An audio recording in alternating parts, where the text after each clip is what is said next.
The Iron Troll Show, and I'm Zelio High. And I'm the very gifted Beatrice Yach.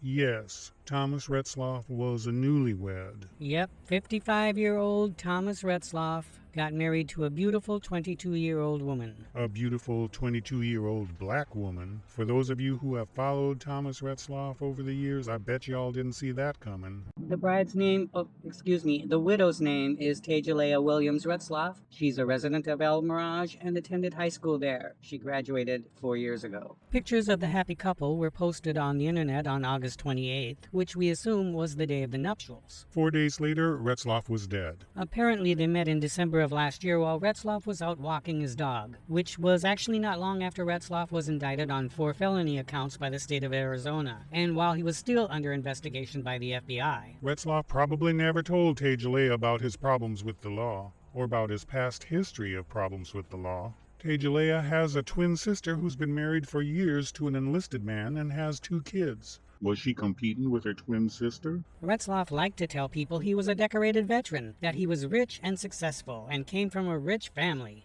He probably told Tejalea this, even though he was in prison when he said he was in Afghanistan.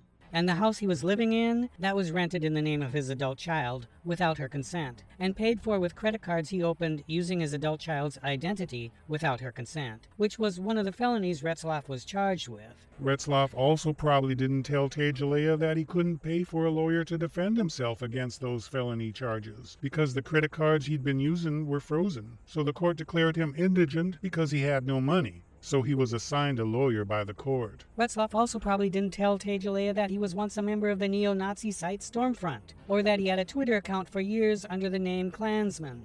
I can well imagine Tejalea had a rude awakening after the marriage. Now y'all, we at Iron Troll have no information that the widow Retzlaff was involved in any way in her husband's death and do not want to suggest such. Right, for all we know they were blissfully happy in their marriage. All 4 days of it. All 4 days of it. That's it for now. Take care, Bye, everybody. y'all.